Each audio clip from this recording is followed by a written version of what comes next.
6 weeks after taking office, what does Governor John Kasich really plan to do to get Ohioans back to work? This week he visits Akron and talks about his plan. We'll share that with you next on NewsNite.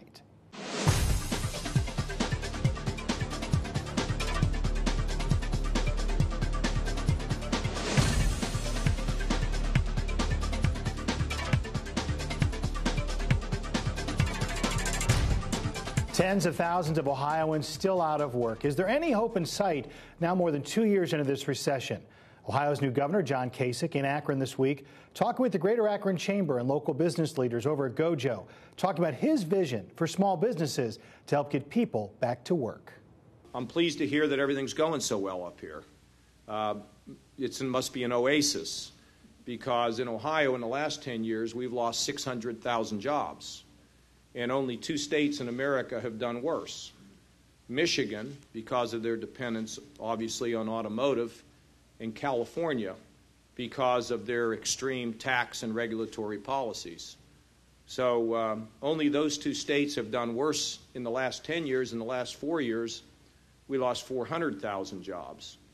The city of Cleveland has lost 50% of its population since 1950. City of Youngstown has lost 50% of its population since 1950. The city of Cincinnati has lost 40% of its population since 1950. Those are pretty stunning numbers. We have rising poverty in Ohio. We have rising homelessness in Ohio. The ability to have investment in our state, when we measure it by capital gains revenues, capital gains revenues in Ohio have gone from, I think the number is $12 billion to $3 billion over the last 10 years. And that means that people, number one, are not cashing in their stake once they build a business, or people are not investing in Ohio. And I can tell you that we have big problems with the utility companies because they're very concerned about recovering their investment, their ROI. They're not very optimistic about it. And as our plants age, the question is, are they going to invest in Ohio or are they going to invest somewhere else? CEO of Duke Energy told me, not Ohio where they're going to invest. So we could find ourselves, if we don't do something about this, in a position of where essentially could be held hostage when it comes to energy prices. And no state wants to find themselves in that position. 1 out of every 3 of our college students leaves Ohio within 3 years of graduation. We also know that the group that leaves Ohio that can, in some ways is the most potentially devastating blow are our families. They're leaving en masse. And we know that over the last 10 years, the population of the state of Ohio has grown by about 183,000.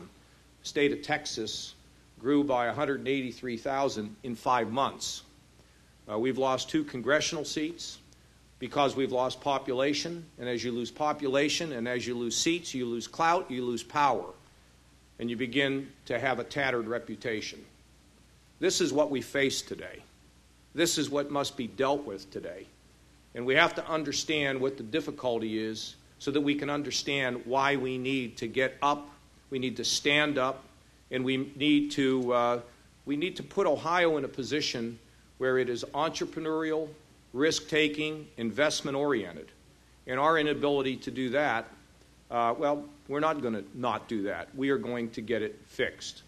Now, some people in Ohio would think that the way out of an $8 billion budget hole is to raise our taxes. We just raised taxes. We're now $8 billion in the hole. Raising taxes is the easy way out. Ask Paul Gregg. Raise fees? I think he cuts costs. I think that what we know is in difficult economic times, those who can control costs and cut costs, which is exactly what they've done at First Energy, under the stewardship of Tony and Mark Clark, they figured out how to develop a better product, keep their costs down. Because when they were able to do that, whenever the revenue started to flow again, net income started to grow. And they were successful in being able, I was just at Parker Hannifin, yesterday, the day before. It's kind of hard to keep track of what my first year in office has been like. First month in office has been like. So raising taxes would just make us less competitive. That is not anything that we can do in this state. And I'm not going to be the governor of a state that presides over making Ohio less competitive than it already is. And let me be clear with you, we are under siege. Tennessee, North Carolina, Indiana, Kentucky, they're all coming in here offering deals to take our best jobs and our best people out of this state. I don't like waking up in the morning and being in a position of where I start on our 5-yard line and have to go 95 yards when they start on our 20-yard line and only have to go 20 yards to score a touchdown. And it's difficult. I was just talking to one of the people that has come to work in Ohio. He is from California. His name is Mark Patton. Mark, are you in the room? He's a Silicon Valley executive. He came in with Mark Kwame, who is the head of the Department of Development. He sat down with the international division the other day and said, how's it going? They said, well, it's going great. He said, how many jobs have come in through our international operation? They said, we don't know. He said, well, how do you define success? They said, total number of meetings that we hold. Now, I had a lot of meetings at First Merit, never got a pay date, Paul. You know, I mean, you guys were tough over there. But the point of the story is we've got to get our act together in many different ways. So in the area of tax increases, they're not acceptable. We actually have received a tax cut in January the 1st. And I pledged during the campaign that we would have a tax cut and we would have a balanced budget and we would not even talk about just balancing. We're talking about cutting taxes and balancing it, and now the income tax, for the first time in a long time, is under 6%. Still not good enough, but much better than being over 6%. We also would love to strive to see a capital gains differential in Ohio. So when somebody builds a company and helps, perhaps as many as thousands of families for their kids to get educated and have a chance at life, when that person decides to sell their stake, if they live in Florida, they're selling at 15%. When they live in Columbus, Ohio, they're selling at 23%. Now, it doesn't take a genius to figure out that 15 is better than 23 when it comes to taxes. And so it is imperative in this state that we're able to develop a capital gains differential. We should not be taxing our capital gains at regular income. Now, I'd love to do that yesterday, but of course we have an $8 billion deficit, so all things in its time, including the death tax. I maintain a lot of people don't go to Florida because they think they're going to die. They go to Florida to avoid the income tax. And our entrepreneurs, though, are going there in great numbers because of the inability to get a capital gains differential and the lack of an income tax. So we can't tax our way to prosperity. So therefore, we should cut our way to prosperity. Well, for those companies that get involved in controlling costs, that's obviously the ticket in tough times. But just controlling costs isn't going to make you a successful business. That's why people do M&A. That's why people spend money on R&D. They're always trying to figure out how they can develop a better product. Mark Patton and I were talking today. You remember Tom Peters, who wrote that book, that business book that was so hot. It was about a 4-year-long, what was the name of that book, Mark? In Search of Excellence. He profiled these companies, and he went back about 10 years later, and he took a look at the companies that he had profiled and found out most of them had gone out of business. Why? Because they didn't innovate and they didn't change. So what we're trying to do, we know that we can't cut our way there, but what we need to do in our state is to create an environment and a platform for entrepreneurship, for risk-taking, and for job creation. But we have to set the table, and we have to set the stage. So we face a big budget deficit. And what do we do about it? Well, the most important thing, I believe, when you go to try to manage costs is to try to figure out how you can deliver a better product at a lower price for the customer. That's what everybody does if you're going to be a successful business person. And fortunately, most of that has been undone in Ohio. So it's always better to come in when you got a lot of low-hanging fruit than when you don't. And let me tell you about some of the ideas that we have. We have a Medicaid system today in Ohio that, first of all, has been distributed in 6 different entities of the government. It is our fastest growing part of our government and I think the biggest part of our budget. it is distributed in 6 different entities, with each of them pushing and pulling to try to figure out what to do. Now, could you imagine trying to manage the costs of an organization that is spread in 6 different parts of your company? So I did create the Office of Health Transformation. The purpose of it is to get all the cabinet people and all the entities of the government working together.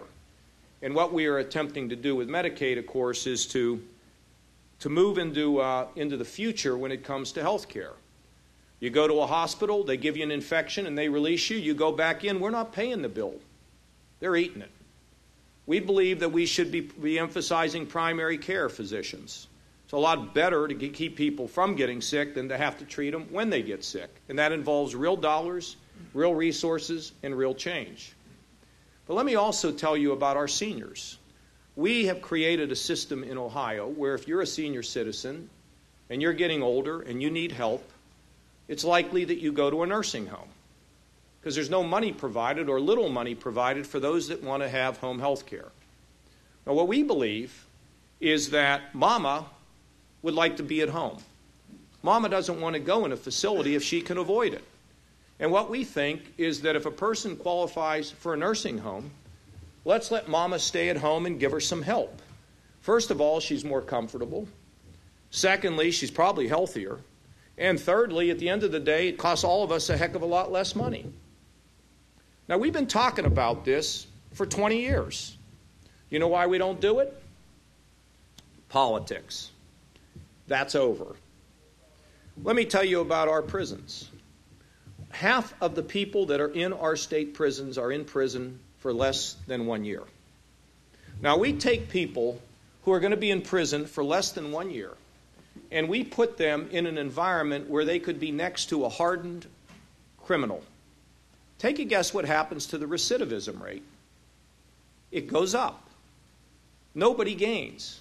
So why don't we take somebody who's going to be in prison for less than a year, put them in a setting where the public is safe, but at the same time where we can have enormous cost savings by not having to put them in the state prison?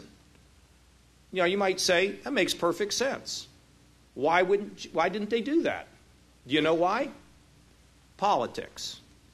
We don't have time for that today. Let me give you another story. And this is a great story about the mayor of Cleveland, who I love. He has a wonderful heart. He and I are not always going to agree, but he and I have a relationship that's special. I had my mental health director come to see me. She said, John, we have a facility. She used to call me John, now she calls me Governor. Governor, we have this facility up in Cuyahoga County. It's old, it's dilapidated, and we have to constantly be on watch because we might have some emergency needs up there. There was a plan to build a hospital in downtown Cleveland. What I would suggest is we close the facility. We do not build the hospital in Cleveland. We move the clients into Summit County. And what we do is we improve the facility in Northfield. Many of you probably are familiar with that, in Northfield. When we invest a little bit of money in expanding it and improving it.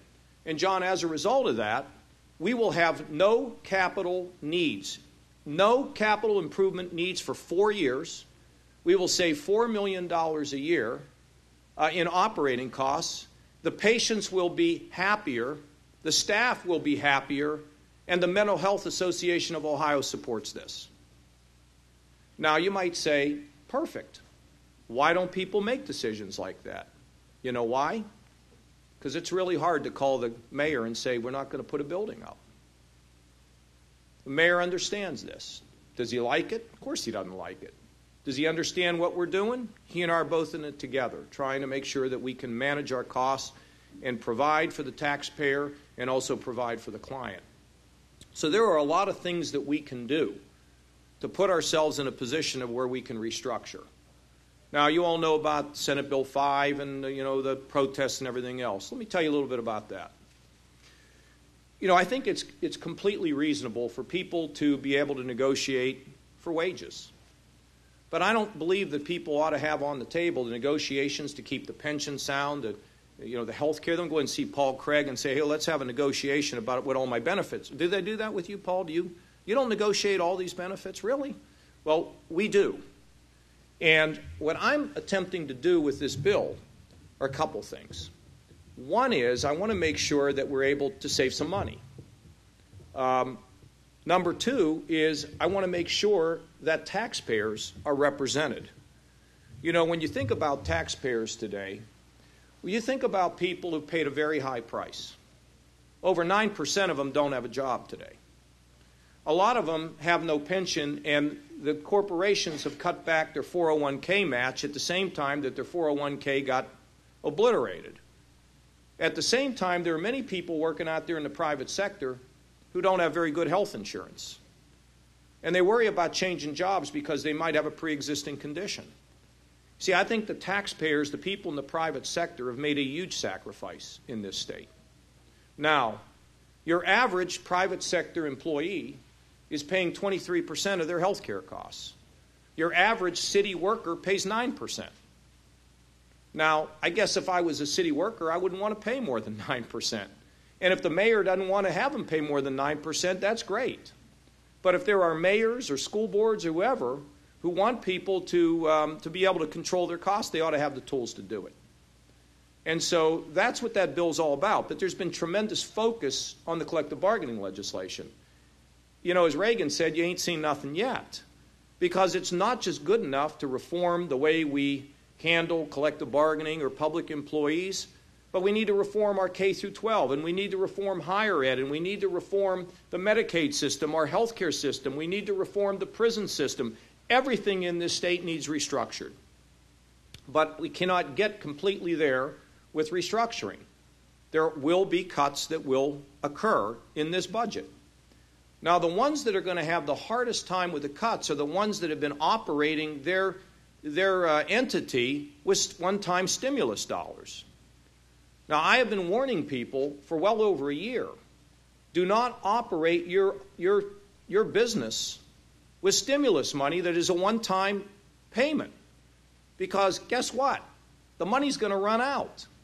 And you ought to use the stimulus money to provide for the repairs or the one-time needs that you have, or use the stimulus money to reform and get you in a position when that money runs out. I can't fix those entities that decided to use stimulus money for their operations. I can't do it. I can't cover up the loss of that federal money.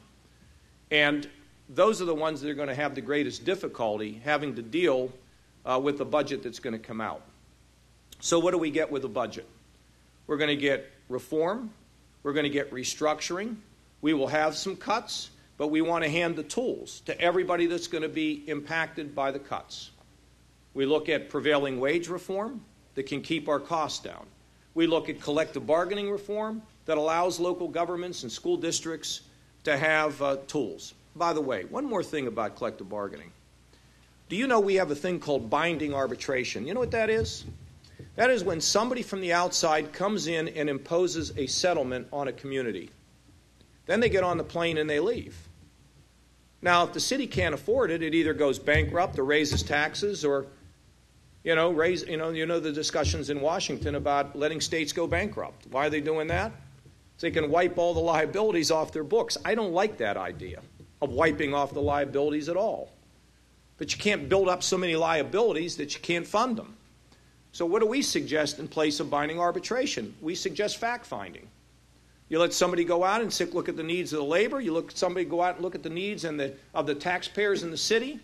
And then the elected council gets to vote. Do they like the deal? If they don't, then they're going to get a more conservative one. It's entirely reasonable. I'm told that's the law in New York City, or the law in the state of New York. I didn't know New York was the leader in these things. We go and check that out a little bit more. But if we can, in fact, this is not about can we, in fact, we are going to keep the tax cut. We are going to reform this government. And we have a number of other things. You mentioned Mary Taylor. We just passed through the Senate yesterday what we call the CSI, the Common Sense Initiative. You know, we've lost common sense in government. I think we all know that in this room. Government at all levels. What Mary is going to do is systematically review the rules and the regulations that get in the way of you being able to be successful.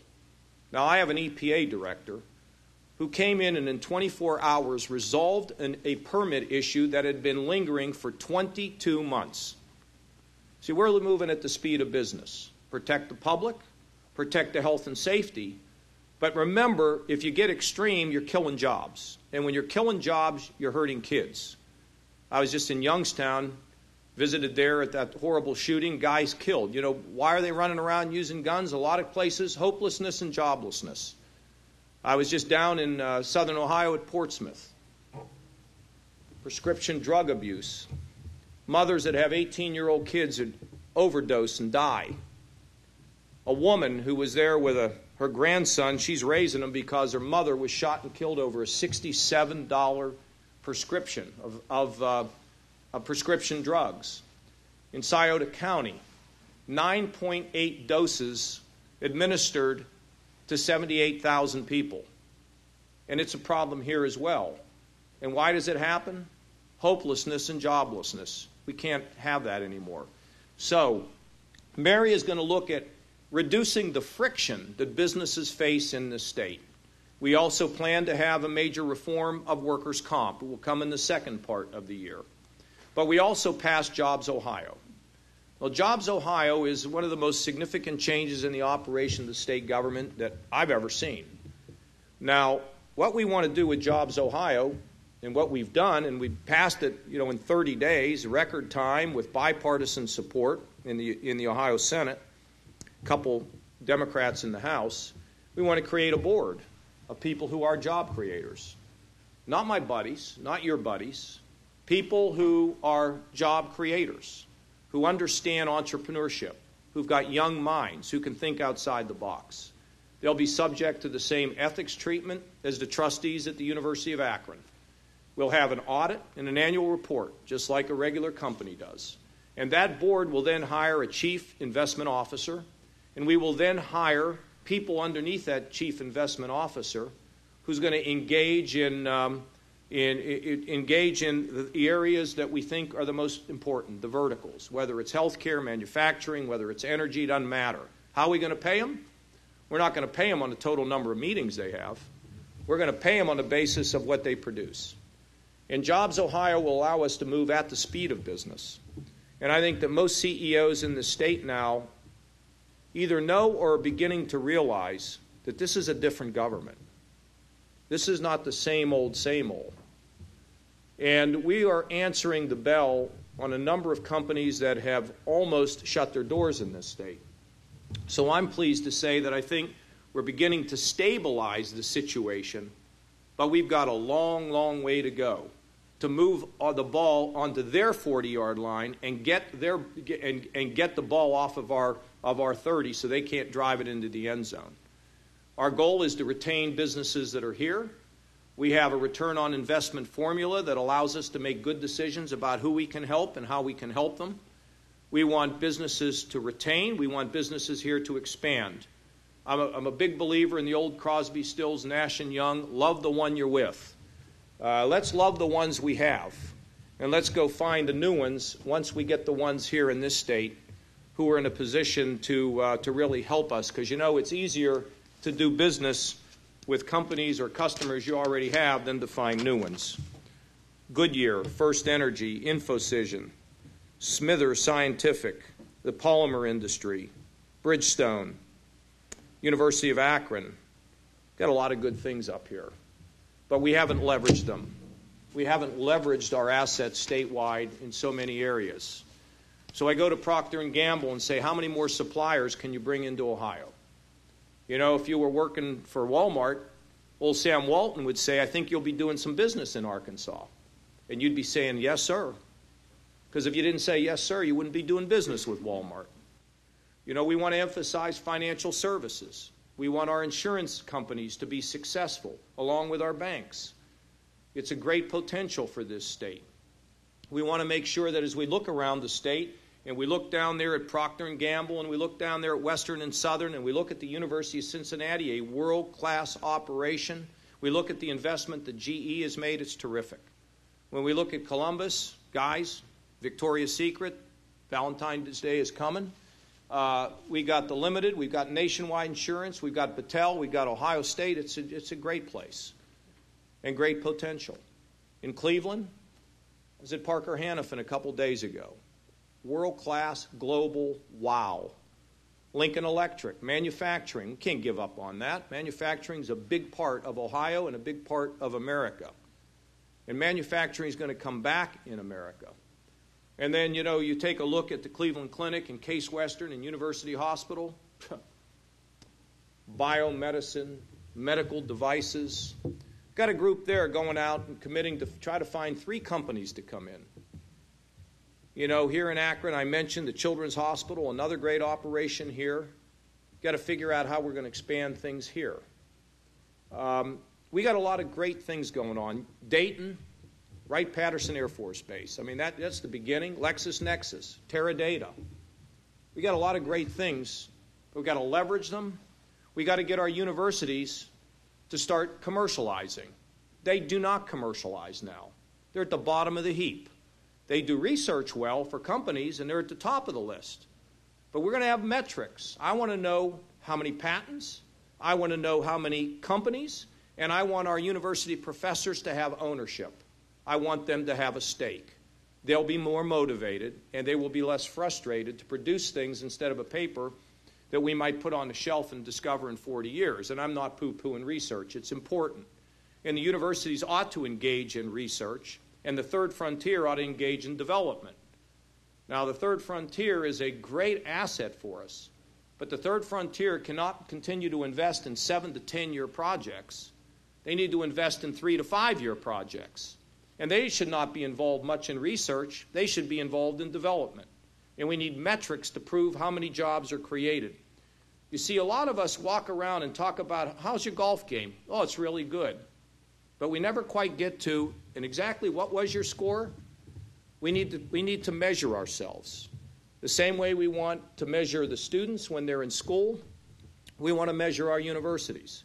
We want to measure what our research is leading to. We want to open our universities to train people. We want to open our community colleges and technical schools to create opportunity for people in a way where we connect them with jobs. Now, you are not going to believe what I'm going to tell you, but we have 63,000 open jobs in the state of Ohio. We have 250,000 companies that can access an operation in the Department of Development that is linked to Monster, the Job Finder. There are 23 companies, 2,300 companies out of 250,000 that use this. When I heard that we had an opportunity to fill thousands of jobs that were unfilled, I didn't believe it. You wouldn't either, because this is an opportunity for us to start working. I was with the head of University Hospital. He said, you know how many billing people we need around here? But we don't have the trained folks. Why don't we start linking the public and the people out there looking for jobs with jobs that exist? It's a big job, right? But it's exciting. And we are in the middle of significant change. Will the governor's ideas succeed? Only time will tell, but for right now, tens of thousands of Ohioans are looking for his leadership so they can return to a life with employment. That'll do it for this week. We'll see you next Friday right here for NewsNite.